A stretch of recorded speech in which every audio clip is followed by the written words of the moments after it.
Good afternoon, everybody. I'm PennLive Opinion Editor John Mysick. Thanks for joining us this afternoon for an editorial board interview with Republican governor candidate Scott Wagner. It's the first of two endorsement interviews that the PennLive Edit Board will be doing with this year's gubernatorial candidates.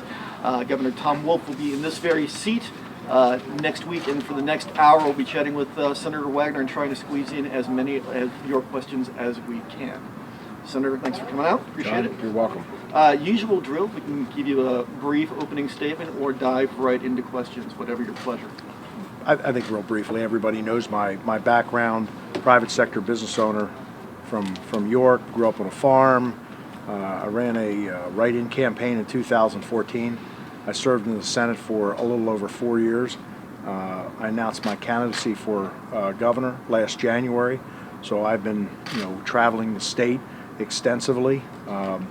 And last year, this would be an interview. So I track meetings, interviews, events, everything I do. Last year, I had 380 event meetings and interviews. Yesterday afternoon or last evening, I had an event in Warren, PA, and I cracked 630.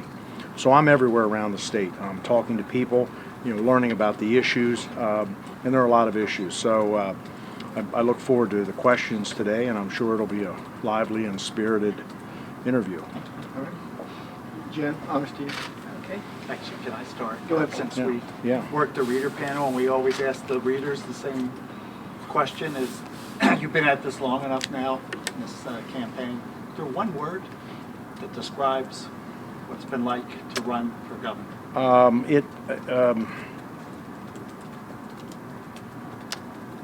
Exciting. It is exciting. I've just met thousands of people. That's what it's all about. Meeting the people, talking to people, learning about their issues, hearing about their successes, hearing their story. The one word would be exciting. Yep. Okay.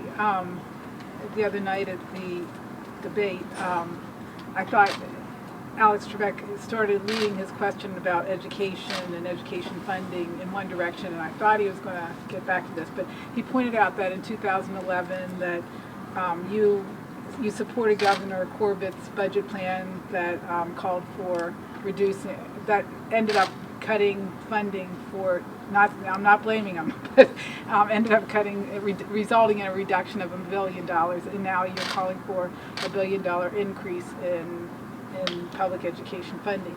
And I was just wondering what caused that change of heart. Well, Jan, you said 2011. I wasn't in the Senate until 2014, right. So I didn't support anything because I wasn't in Harrisburg. As a citizen, you supported it. We've had stories that reference your support for that. I supported his. Let's step back. Here's the myth, and this is a lie that's being told. Governor Corbett did not cut $1 billion worth of education funding. Governor Rendell, in one of his years right before he came in, he had the ability to put $1 billion worth of federal stimulus money into the system. Governor Corbett then was able to take the $1 billion out, okay, instead of leaving it in and layering it on. He took it out and he expanded the budget dramatically. And then when Governor Corbett came in, whatever year it was, the $1 billion was all of a sudden gone. This was not Governor Corbett. And people that continue to be told that it's Governor Corbett are being told a flat-out lie. I have the numbers and I have the statistics. So, listen, I support education. There needs to be adequate funding. But everybody is taking an opportunity, and it's Governor Wolf continues to say that Governor Corbett took $1 billion, and it is not true. And that's what he ran on, and he was lying when he did it. He didn't have his facts. It was Governor Rendell. So the numbers are the numbers. So it's more or less the circumstances. It's not your feelings about education funding and the need for more money for public schools. Listen, everybody's trying to zing me on this. Listen, education is the cornerstone of everything. Okay, I heard a phrase in Philadelphia 3 weeks ago in a church. It is easier to build a child than repair an adult. Think about that. And so we have to make sure that we have adequate funding going into the schools. But let's talk about education funding, and let's talk about the elephant in the room. The elephant in the room is the pension crisis. And Governor Wolf did not sign a budget for 3 years. So Governor Wolf can't say he had any claim to putting any money in the education system because he didn't sign a budget. The legislature sent a budget to him, and he didn't veto it. He just allowed it to become law. So he has no ownership on any money into the school system for 3 years. He did not sign a budget. Period. So then this year, he on the stage talked about how he signed a budget. Hey folks, it's a re-election year, okay? And then he talked about the rainy day fund that they built up. Well, he didn't talk about remortgaging the farm show complex for $200 million, which is still a secret deal. Nobody knows about that. So at the end of the day, money did flow into the education system in the 4 years that the governor was in office, and it was approximately $2 billion. But let's be crystal clear about this. Of the $2 billion, $2 billion with a B, 1.3 billion of that went just to pensions. So that leaves $700 million left over 4 years. And I can tell you, with all the wage increases and the benefit increases in the school system, that money all disappeared. Not a nickel hit the classroom. If so much money got to the classroom as Governor Wolf is claiming, then why are teachers out buying supplies? I mean, I'm getting sick of this, honestly. Why are teachers out buying supplies if this governor says that he put so much money into the education system? I've had enough of Tom Wolf and his lies, quite frankly. Can I ask a follow-up? Can I just, real quick here with the courts, do you have a follow-up to that? Is that what you're saying? Yeah, I would like to. Okay. You mentioned Monday night that, yes, that the $1 billion stimulus money was a one-time thing, and at the end of it, we didn't have anything to show for it. How do you think that money should have been spent? Maybe technology, maybe putting it into Philadelphia, where instead of having buildings that have paint flaking from the ceilings, maybe there should have been. Can you imagine maybe putting $250 million of that towards replacing 5 schools? We have nothing to show for the $1 billion. Why don't we just get a big fire pit here and put $1 billion in the fire pit, put lighter fluid on, burn it? That's what we should have done, because we would have had more satisfaction. The money is gone, gone, gone. And that's what people need to come to a realization. The educators were told not to hire people. What'd they do? They went out and hired people. Then when the money ran out, people got laid off. And you know what? We have educators that are mad because they got hired and they got laid off. They should have never been hired in the first place. They were told not to. And so we can debate this and discuss this until, next year. But the reality is $1 billion is gone, and we have nothing to show for it. And it's about time that somebody in Harrisburg start beating on the table. I mean, you want to talk about $1 billion in the statewide radio system? You want to talk about the $500 million at labor and industry? You want to talk about the $300 million we lose on the liquor stores? I mean, let's start having some conversations here. Nobody cares over there, and that's why I'm running for governor. Nobody cares. Senator, I mean, you're talking about pensions as being one of the main cost drivers here. Yet, in 2017, when you had an opportunity to vote for pension reform, you cast a no vote. You cast a no vote against the only pension reform bill that's been signed into law. John, I'm out of the Senate now, and with all due respect to my colleagues and the governor, it was a joke. It was a total joke. Everybody in the business community and people on the street knew it was a joke. We sent the governor a pension bill in 2015, which would have put all new hires into a 401k system after a specific date of hire. New hires, okay? Just so we're clear there. Listen, we're talking maybe $50 million that would be achieved by that change. It would. I'm sorry. It was. Nothing was accomplished. Your colleagues in the House, I went back and checked. Your colleagues in the House, Governor Wolf did veto one vote. Another vote failed in the House because they weren't able to garner the votes over there for it. The pension hybrid that was signed in the bill only addresses new hires and provides for. But when it's come to the big elephant in the room, now, the $70 billion Correct. unfunded liability, you and the Senate failed. comprehensively to address that problem at all. John, that's why I'm running for governor. Yeah, You absolutely. had your shot though, Senator. Why didn't you do anything then? John, you know what? People think that being a senator and serving on appropriations and all that, you have a very powerful. That's a powerful position. I'm there and I know what can be accomplished and what cannot be accomplished, and I will tell you that very, very little gets accomplished when you don't have a chief executive who is driving the agenda. Governors, Governor Wolf, and other governors have sat in their office waiting for the House and Senate to send them bills. I have an agenda, and I'm going to drive the agenda, and for the first time ever, possibly in the history of Pennsylvania, you're going to have a governor who has served in the Senate, who has relationships with House members and Senate members, both Democrat and Republican, to accomplish something. Governor Corbett didn't have a lot of relationships, and Governor Wolf had zero relationships with the legislature. Yeah, John, that's why I'm running for governor, because it was either walk away. The place makes me sick. Nothing gets done, and the taxpayers, the hardworking taxpayers of Pennsylvania, who continue to send tax dollars to Harrisburg, pay school taxes and pay gas taxes, sales tax. There's no accountability. So all that said, Glenn Grell suggested floating pension obligation bonds to try to tame the unfunded liability. He literally got laughed out of the building. What are you going to do? How will you be different? Well, what's the plan? Here's number one.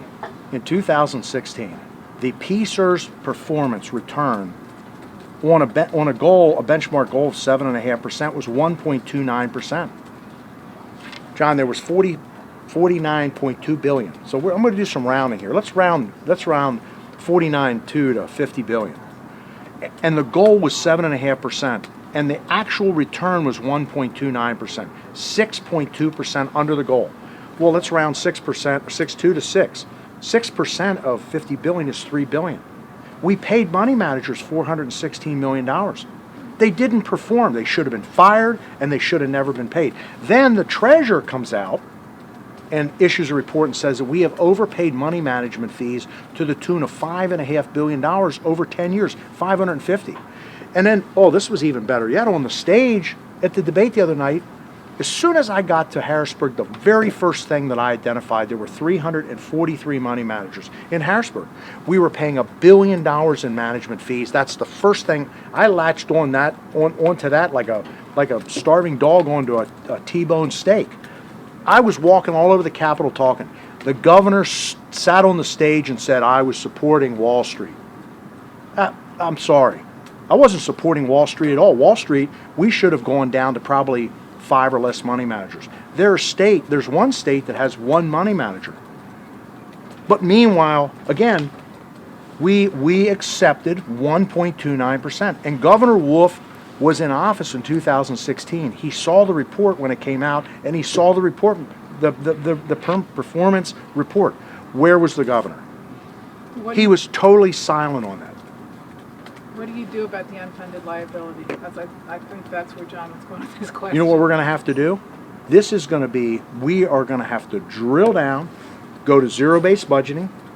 We're going to have to start looking at our spending in a major, major way. What do we spend things on? Listen, people are buying $100 million worth of something over in the Capitol. Next year they want $105 million. Next year they want $110 million. I'll give you a great example. This is something we do in our company. Every computer that is in this building has a software license with Microsoft.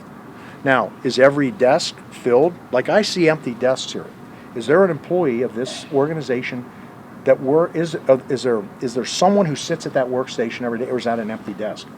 And I guarantee if it's an empty desk, I will bet you that you're paying a software license on that. So how many computers do we have around Harrisburg? How many empty desks do we have? We have to drill down on every single nickel and every item we spend money on. Do you know the biggest? I'll tell you another big joke in Harrisburg that I see.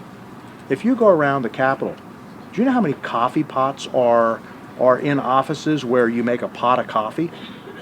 Nobody does that anymore in offices. Everybody has a Keurig where you make one cup at a time. I see pots of coffee made in offices all around that Capitol and other buildings, and they sit there all day long, and at the end of the day, they pour out the whole pot that was made, and nobody used it. I mean, you know what? It's nobody's money. Nobody cares. That's the problem. But I can tell you something as governor, we're going to start caring a lot more, and we're going to energize a lot of state employees to help us reduce a lot of the waste over there. I mean, I have at least 50 state employees that have contacted me in the last 4 years and said, if you ever want to talk about stuff going on in my department, give me a call. I mean, I have a whole list, and it's like, it's PennDOT, it's DEP, it's labor and industry, it's human services, it's revenue.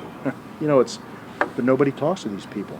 It's time that we get the place under control. I mean, if I was going to write a book or produce a political thriller movie, it would be government going wild, and it is wild over there.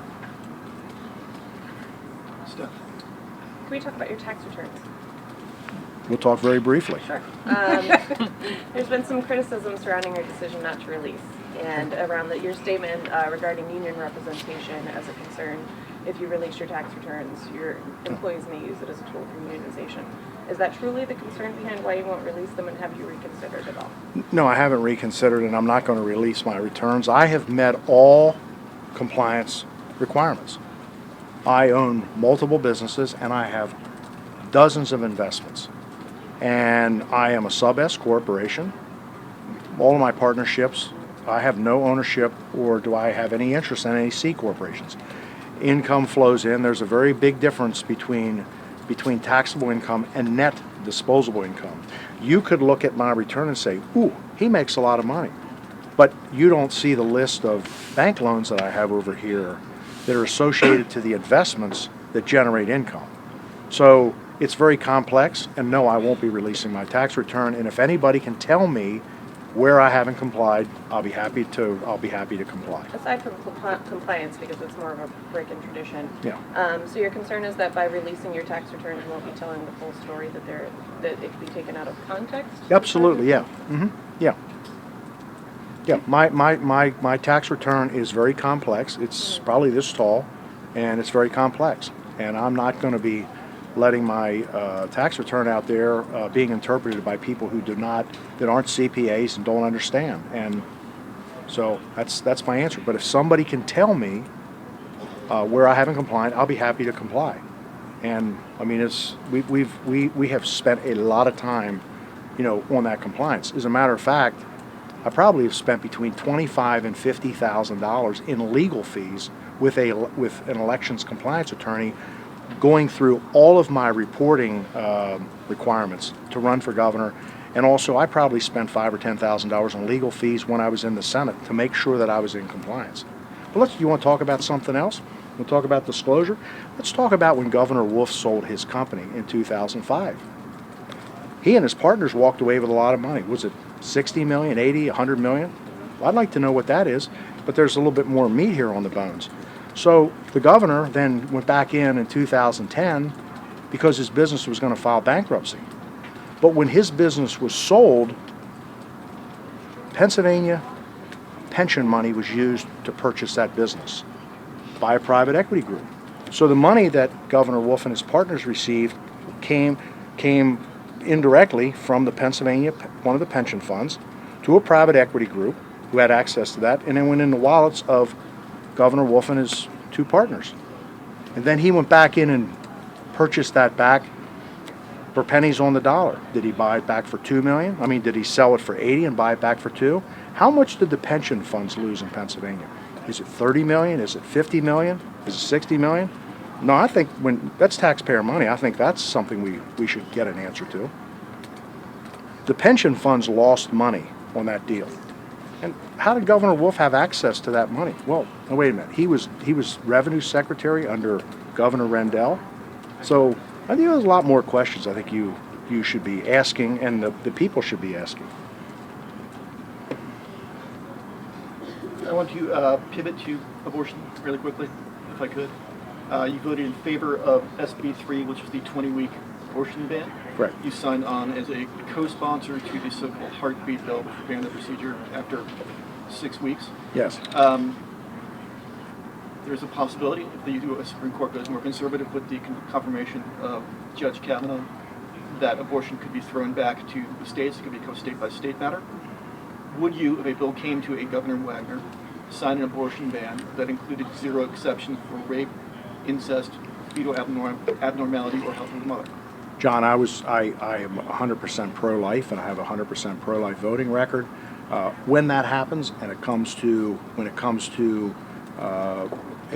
when that happens, that scenario happens, I will, and I'm not trying to dance away. I have a 100% pro-life voting record. I will be using legal counsel and advisors to walk me through that process. We're not there, so I'm not going to sit here and, make speculation of what's going to happen in the Supreme Court. I think that's But I don't think that's what I asked you. I said, would you, if a bill came to you, a ban bill came to you that provided for zero exceptions in cases of rape, incest, fetal abnormality, or the health of the mother, would you sign it into law? Again, I'm 100% pro-life, John, and I will, when that is presented to me, I will make that decision. You and Governor Wolf are both from York, where there's a Planned Parenthood health center that serves thousands of low-income women. Other family planning providers have said that if that facility is closed, that they won't be able to absorb the outflow of patients. You have advocated on behalf of cutting off funding to Planned Parenthood. Where do those women go for help? There's 533 in York alone would lose services. Where would they go? John, I think if in that position there are private donors and private donations, and there are entities like Planned Parenthood, other entities that operate solely on private sector funds and on not on government funds. But the tax, a lot of people in Pennsylvania have made it clear that they do not want taxpayer funds used to fund Planned Parenthood. So there are a lot of wealthy donors out there that donate to those causes. It's a tremendous act of faith. Why don't you ask Mr. Soros? Maybe he's got $18 billion. Maybe he'll fund Planned Parenthood. He's not running for governor. Well, no, he would be a donor. There are other donors like Tom Steyer and George Soros that are private donors that could fund Planned Parenthood. So you would not support any funding going to Planned Parenthood? At this point, I'm not supporting funding. I mean, it's a hot issue here in Pennsylvania. Jim? You said at a meeting, I won't go back to 2011 with this question, I'll just go to 2016, Yeah. and you were talking to the Berks County Patriots, and you made a statement that has hung in the minds of some retirees. You said that it angers you to a certain degree that seniors aren't taxed on retirement income. On Monday night, you talked about kicking over every rock to find money. Is imposing the state income tax on pensions or retirement income one of those rocks, under one of those rocks? No. That you want to, so you would not support No. that at all? All right. If I can just jump back to education real quick, because I did want to follow up on this court. There is this court case that's working its way through the Commonwealth Court right now, where if saying that the funding system is unconstitutional, and if the courts agree to it, it would. People say the price tag is like several billions of dollars would need to be poured into education, and so I was just wondering if the court said, the plaintiffs won, the Commonwealth has to pay up, would you abide by that court? Well, I'm not. I don't have the court case in front of me, and when it happens, we'll make that decision. There's a lot of speculation. It would be speculation on my part right now. Okay. Again, let me be clear. We need to make sure there's adequate funding in the education system, period. And we'll deal with that. I'm not party to that litigation, and when it comes down, we will act accordingly. Just on school safety, it keeps getting pointed out that your call for a mandatory death penalty in the case of anyone who kills a person in a school, that's illegal. I mean, why do you keep pushing that issue whenever people have said that the U.S. Supreme Court has ruled on this? Listen, our current governor, put a moratorium on the death penalty. Listen, bottom line is when someone walks into a school and kills innocent children or innocent teachers, and it's premeditated. I mean, premeditated is having a plan, putting your weapons in something, walking into that school. That's premeditated. That's a plan. I think they should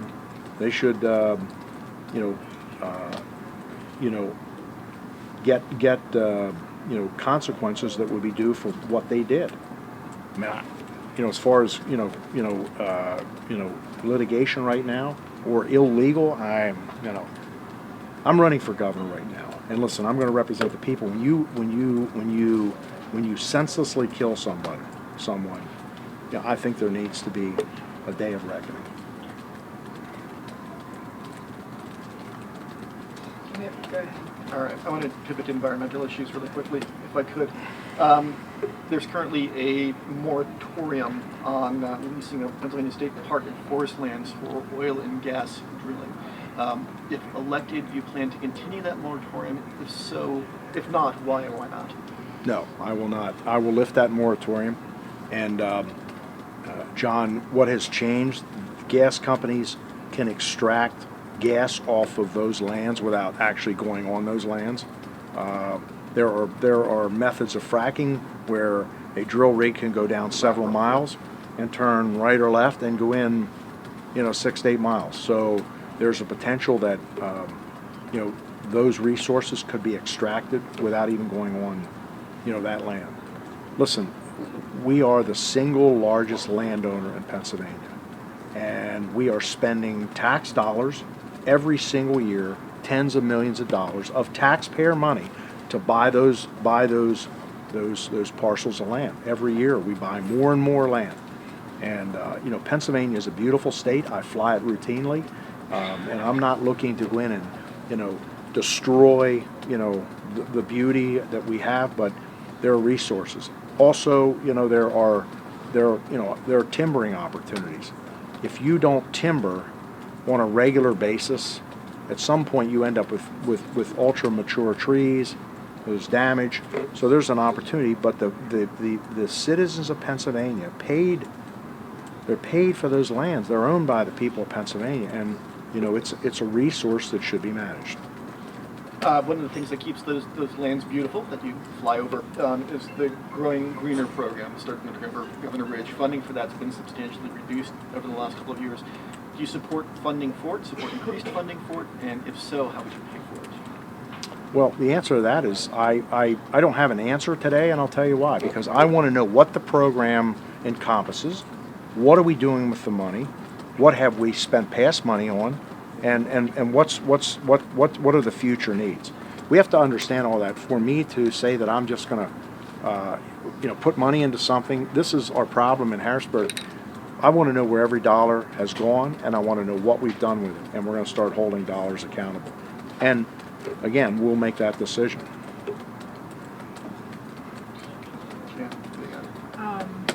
You said on Monday night that nobody wants to do any heavy lifting, and that's what we need to start doing. I know you mentioned that you have better relationships with the legislators in both chambers, and more so than Governor Corbett did. But given this reluctance to do heavy lifting, how do you expect to get the legislature to agree to some of these bold reforms that you're talking about?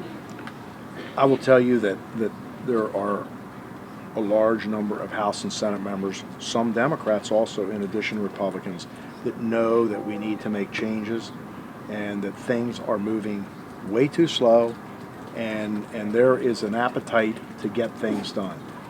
People are having tough times back in their districts because the voters and the taxpayers, the people that send them to Harrisburg, are frustrated.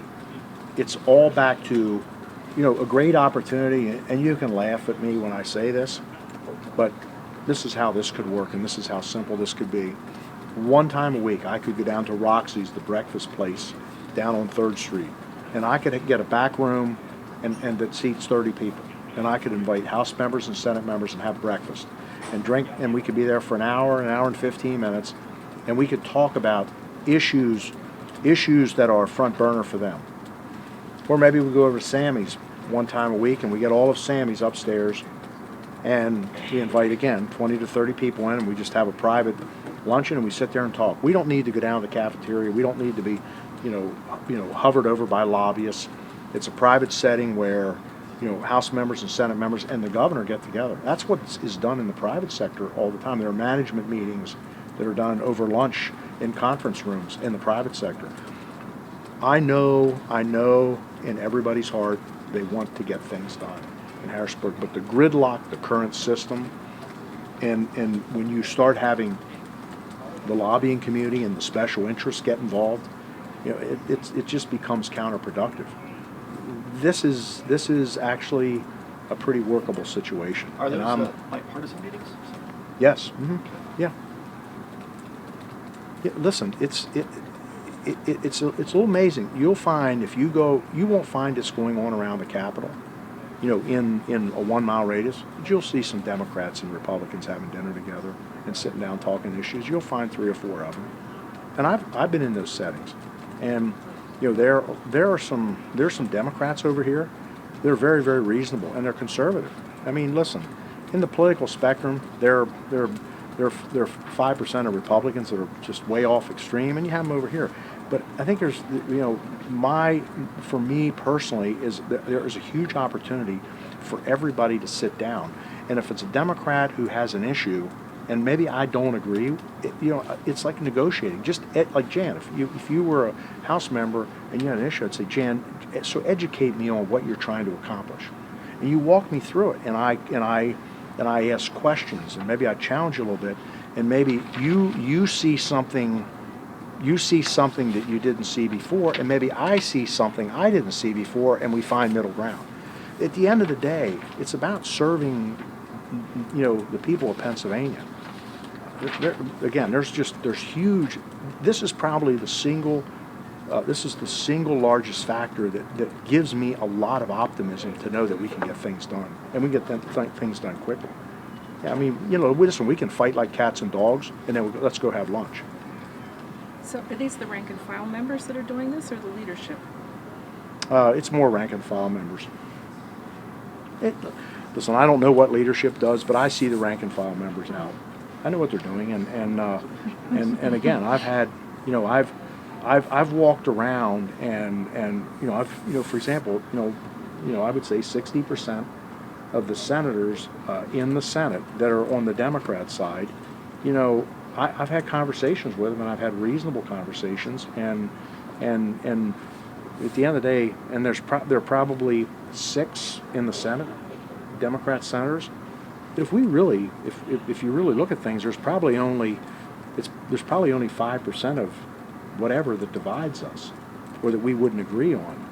But at the end of the day, they want good education, they want safe schools, they want a good environment, they want everything. But at the end of the day, we have to figure a way to pay for this. I mean, the people of Pennsylvania, when they are faced with not enough money to support the expenses in their household, they make adjustments. We don't do that in Harrisburg. So the budget process is it's always more every year, and I think we have to look at efficiencies. And a lot of those Democrats agree with that. Yeah, I got a couple of one-sentence questions here, or relatively brief questions. First up, this comes from a reader who wants to know if you are in favor of legalized recreational marijuana to raise tax revenue. I am not. Why? I employ 250 truck drivers. That's reason number one. Number two, we have the most unbelievable crisis probably that I'm ever going to see in my lifetime, and possibly all of us, and that's the opioid crisis. And I do believe that marijuana, in many ways, is a gateway drug to other drugs. It may or may not be addicting, possibly to some people, but maybe just the thought process. Well, it's okay. It wasn't a big deal, and they move on to something else. Absolutely not. I'm not in favor. Right. Next one is, if you've talked about constraining costs, if you would support a push to repeal the mandatory COLAs that you and your former colleagues used to get every year to your salaries. Well, first off, whoever sent that out, you and your colleagues, you is not, Former, well, you were there, you got one. Well, Well, I did, and I did not vote for those call. I don't believe in those, those automatic. Listen, everybody has to have adjustments, but I think it has to be done. It has to be done more on a, a tie-in to the CPI index. But to just set it at 3 or 3.5%, and there's negative inflation. No, we listen. There's a lot of It opportunity. is tied to the CPI. And if it's a negative, it's a zero. I would, again, I would like to see the tie-in, because, and what CPI, that gets into a whole other issue, using the Philadelphia CPI, is it the Erie CPI, what is the CPI, and what is the actual number? It's Philly MSA. All right, this one might be a little bit more lengthy. You have said you'll get rid of property taxes. How do you propose to do that, and how will school districts deal with the offset in lost revenue? Well, if you could repeat the question, the very end. The reader wanted to know how school districts would get the revenue to offset whatever property tax cut there is. Well, number one, under this proposal, all the districts would continue to get the funding that they currently receive. Let's step back. Are you talking about Senate Bill 76? I'm going to step back, and there's a couple things. I've made a pledge to the people of Pennsylvania, and they've been hearing this for years. My pledge is, if I become the next governor, I will eliminate the school taxes on your home. A couple things we're going to do. We're going to go to zero-based budgeting. We're going to balance our checkbook. We're probably going to find $1.5 to $4 billion the first year. Then we're going to start looking, and I was a co-sponsor of Senate Bill 76. We're going to go in and we're going to look at Senate Bill 76 and look at there are things in Senate Bill 76 that currently aren't taxed, and there's also a tick up from the sales tax from 6 to 7%, and then there is a tick up on the personal income tax. If Senate Bill 76 came to my desk, I would sign that. But I'm going to lead on this issue. I'm not going to sit there and just wait for 76. Day one, as soon as I'm sworn in, we're going to immediately move on the elimination of school taxes on everyone's home. We're going to start with zero-based budgeting, and my Senate colleagues and House members agree that we need to balance our checkbook. They agree there's huge opportunity in zero-based budgeting and to move forward. So we're going to have to find additional revenue, okay? There are things that are not taxed in Pennsylvania that are taxed in other states. And I'll give you an example. There was a beer distributor that called me in 2015, a year after I'd been in the Senate. It was my district. He said, "Scott, come down and see me." I said, "I want to show you something." He had gotten a report from the Liquor Control Board, and it showed how many cases of beer were purchased by bars and restaurants in Pennsylvania. Bars and restaurants, beer only. And he said, "Scott," and this made complete sense. And he said, "If you buy a case of Coors Light, there are 24 bottles, and that case of Coors Light is $24. And so when the bar restaurant buys that case of Coors Light, they pay 6% on the $24 or 6 cents a bottle. But when that bar owner or restaurant owner sells the beer across the bar, and they sell it for $4, there's no sales tax on the retail side." And he said if you were to eliminate the wholesale side and charge sales tax on the retail side, it would generate, I think he showed me numbers, it was around $280 million. Now, whether those numbers are accurate or not, he's right. That's exactly what happens. So we need to know. Now, this is just on beer only. That doesn't include liquor. It doesn't include wine. But a constituent in my district came up with an analysis, and he put a lot of time into it. So that's something that we need. That's one area that we need to investigate. Again, you have to look at other states, what other states do. And so, I'll tell you that while I'm a supporter of Senate Bill 76, I'm sensitive to raising the sales tax from 6 to 7%. Because there are other states that, Maryland's 6%, other states, I believe Ohio is 5 3/4%. Maybe there's a concept of potentially really expanding what's not taxed and potentially lowering the sales tax. I mean, and I'm not trying to, I don't want to alarm people out there, but I think everything's on the table. There's nothing here that's protected. So we're going to look at everything, and we're going to turn over every rock, and we're going to find the money. Yeah, and that's been one of the great sticking points in this debate is the expansion of the sales tax base. It's been sort of the professional services communities, accountancies, law firms, architecture firms, who have pushed back the hardest on some of this stuff. We're gonna look at everything. Everything is going to be on the table. There's nothing sacred here, and we're going to do a lot of research, and quite frankly, I do a lot of research. You know, for example, I look at what the personal income tax is of the other states. I don't have the chart with me. We're one of the lower states, and when it comes to corporate net income tax, we're one of the higher states. So I think everything has to be put on the table, and you put it on the table and you work through. But I think this, like the sort of the past toxic environment where there's us versus them. We sit down. We have to figure this out because we have some serious problems here in Pennsylvania, and we have this $70 billion pension crisis. You look at the schools in Philadelphia. We have the highest gas tax in the nation for diesel fuel and gasoline, the highest in the nation, and we have more potholes that I've ever seen in the last 4 years, all over the state. We have more trash. We have more mangled up guide rails. We have bridges. I was somewhere recently. The lady told me a bridge in, I think, Bucks County has been closed for 11 years. I mean, what's wrong with this picture? And I'm, from a business side, every gallon of diesel fuel that we run through one of my 250 trucks at our various companies, 99.1 cents is for tax. Now, I don't want the people out there throwing tomatoes at their TV when they hear this, but I have the ability to blend that in and work that into our cost structure, and I'm okay with that. But what I expect is I expect good roads and I expect good bridges, and I don't expect trash along highways. I mean, just go to Maryland. I mean, you can drive into Maryland, you can see the huge difference. So what's wrong with this picture? And so I think there's a lot that we have to look at, but it requires somebody who is in leadership to say we need to have a quick analysis done. We don't need to have 6 or 8 months of hearings. Before you know it, 4 years are over. But it's like we have identified the problems. Get us the information. And I'm going to say, as the governor, when I'm in that position, I want the information back in 2 weeks. And I want to know what our action plan is, what we're going to do in 30 days, what we're going to do in 60 days, what we're going to do in 90 days.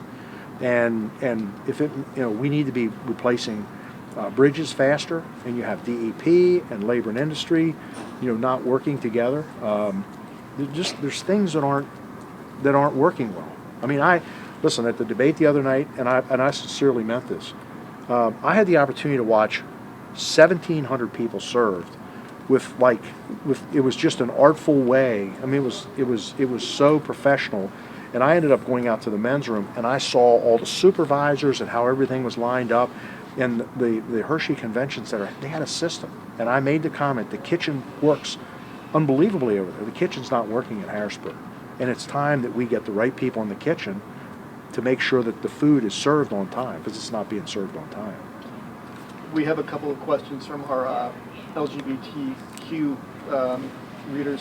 One asks, last month there was a paid consultant to your campaign who shared a meme on Twitter that referenced Caitlyn Jenner in relation to the business surrounding Colin Kaepernick. This reader asks, was any disciplinary action taken against that consultant, and did you condone that behavior? Number one, that behavior is completely unacceptable, and I come from the private sector. We have sexual harassment policies, and I wouldn't tolerate that for 5 seconds. This came through. It was a text that was sent out. It was disturbing to me, and a very stern conversation took place, and I don't expect it to happen again. Can I ask a couple of non-policy questions? Let me just get one that's out the door. Yeah. Quick follow-up to that one. When you were chair of the Urban Affairs Committee, you moved that bill that protected LGBTQ citizens from discrimination on housing and employment, but you left public accommodation out of that bill. Are you in favor of a ban against discrimination based on for public accommodation, and if not, why not?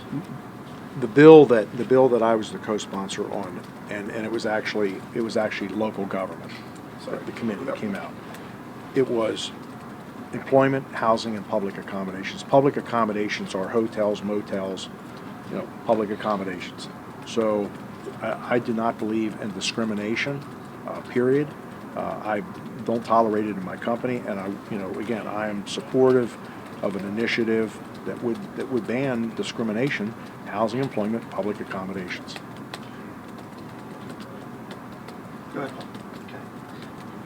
A lot of your campaign has resonated around money and spending. And it's a tough year to do that considering the stock market's been as high as it's ever been. Job numbers are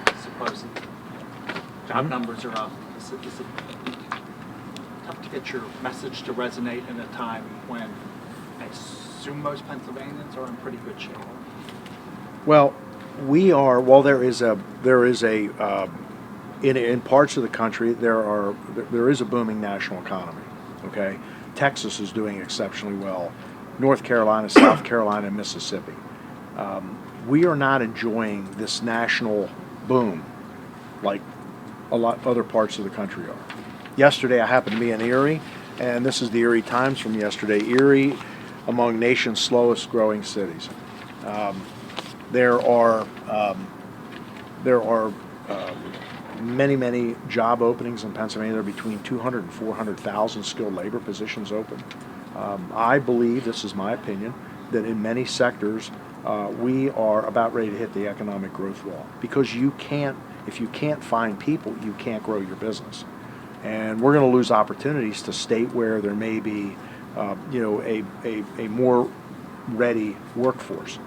We have to retool and reinvent our education system so that we have more people going, young people and even people that are maybe being displaced going into the trades.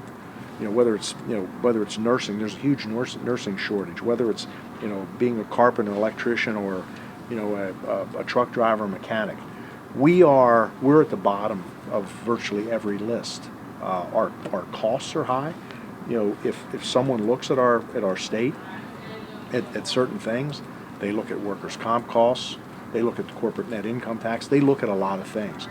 But there's a huge opportunity. When I talk about this skilled labor crisis, it's a big deal, and it's going to become a big problem. But there's light at the end of the tunnel, and light at the end of the tunnel if we move quickly and we can retrain people. And we also, I think one of the greatest opportunities here in Pennsylvania, that we have a fair number of people that are able-bodied and are not working. And I believe there's an opportunity to take able-bodied people out there that aren't working, that are maybe receiving assistance, and help them on a pathway to get employment. And whether they go to work in a warehouse or go to work at Wegmans or Giant or Sheetz or whatever, they go somewhere and they work, and we help them on that path. I believe in a reverse uphill domino effect, not the downhill. So I would like to take some people that are able-bodied, that can find jobs, that are willing to work, and have those we place those people. And then maybe we take the person that maybe is working at one of those companies now or organizations, and maybe they have an opportunity to consider going to a trade school and learning to be a welder or an electrician, and help that person increase their earning potential and their lifestyle, and give them greater security.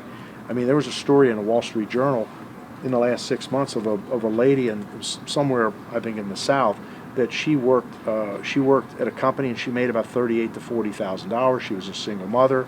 She had 2 children, and she had been struggling. She went to welding school. This was a female who went to welding school to learn to be a welder, and she was able to find a job around $70,000. And that difference, that training, going to night school and everything, has made a huge impact, on her life and the life of her children.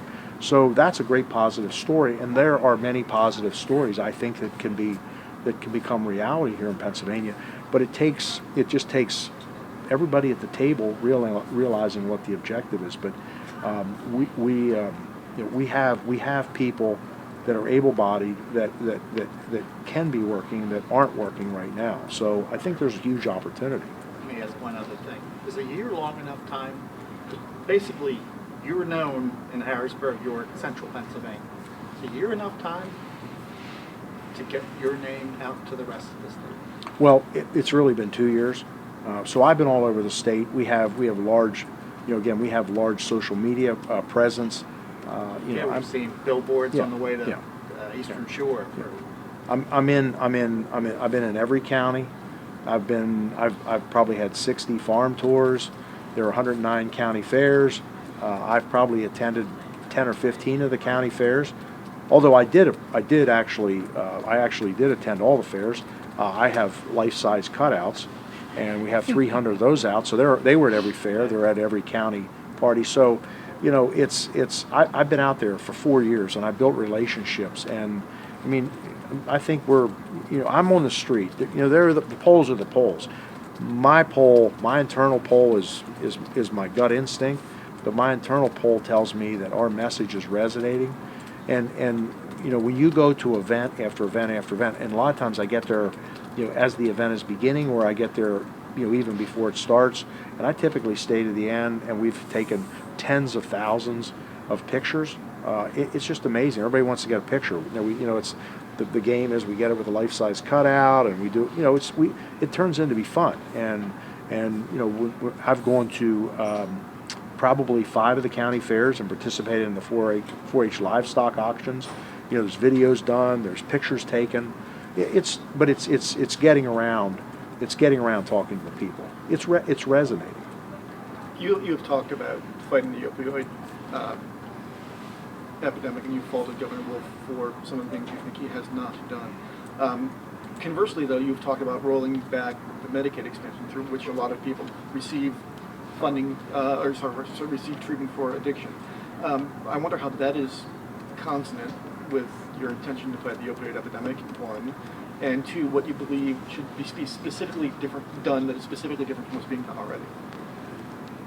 Well, number one, this opioid crisis, has taken the lives of, I think, in the 2016-17 year, I think it was 10,589 lives were taken, and it's a huge epidemic. We must find the money, for all aspects, and the biggest area that we're going to have to find money is the treatment side. We are putting people through 30-day treatment programs. And if you spend any time at the Caron Foundation in Reading, they'll tell you it's an average of 270 days of treatment needed. So we have to expand those programs. People have to have access to those programs. My involvement with the heroin opioid crisis was as soon as I joined the Senate in April. Senator Yaw, who chaired the Center for Rural Pennsylvania, Senator Yaw from Lycoming County, had hearings all over the state and talked about the heroin opioid crisis, and I attended a panel discussion in Reading in June. Took the assistant district attorney, our York Adams treatment coordinator, and some law enforcement folks. We went to that hearing. It was an all-day affair. And when we drove back to York, on the way back, we just said, we were all in one vehicle, we said, we have to form the heroin task force immediately. We had that formed within 30 days. We are now in, I believe, the beginning of year 5. So it would be 15, 16, 17, 18. Yeah, we're in the beginning of year 5. What we have learned is just, and it's breathtaking. But we also need to focus on, again, limiting the number of prescription drugs that are prescribed. And I don't think that is done in a super aggressive way. But you talk about Medicaid, and listen, we're going to have to find the money because this is a very, very costly crisis. Okay, so when someone is looking for help and they have an addiction and they call and they're at a very low place and they are ready for help and they're ready to commit themselves, and they're being told, well, we don't have a bed available, that's a problem. And then that person may end up going to an emergency room. That's very costly. And then we also have to tie something else no one's talking about, John, is the mental health crisis that's out there. I mean, listen, we talk about things in Pennsylvania. There are a lot of things that we should not be proud of. That the suicide rate has increased, I believe, by 31 or 32% since 1995. That's not something to be proud of. It's not. We shouldn't be proud of the fact that Philadelphia is the #1 city in America with the highest level of poverty. That's not something to be proud of.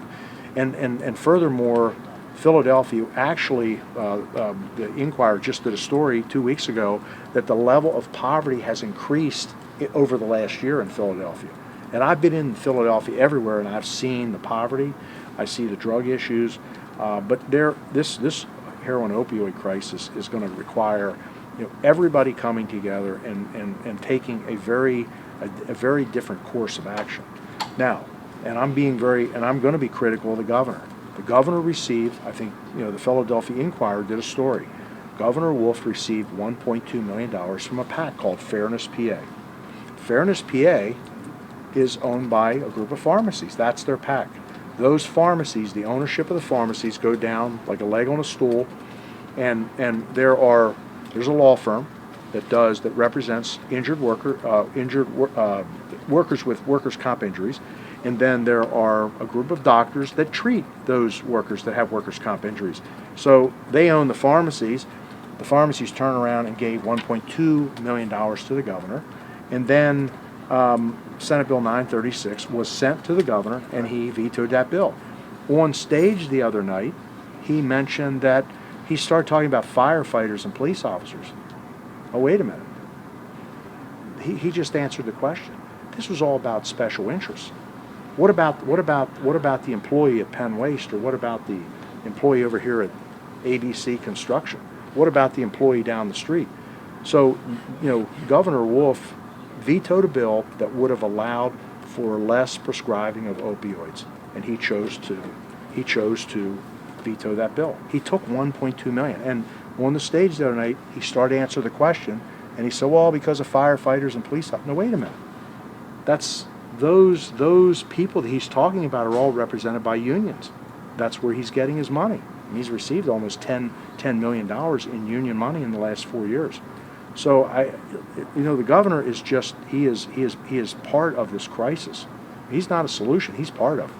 Last Friday, you posted a video to your Facebook page. You expressed your support for Brett Kavanaugh's nomination.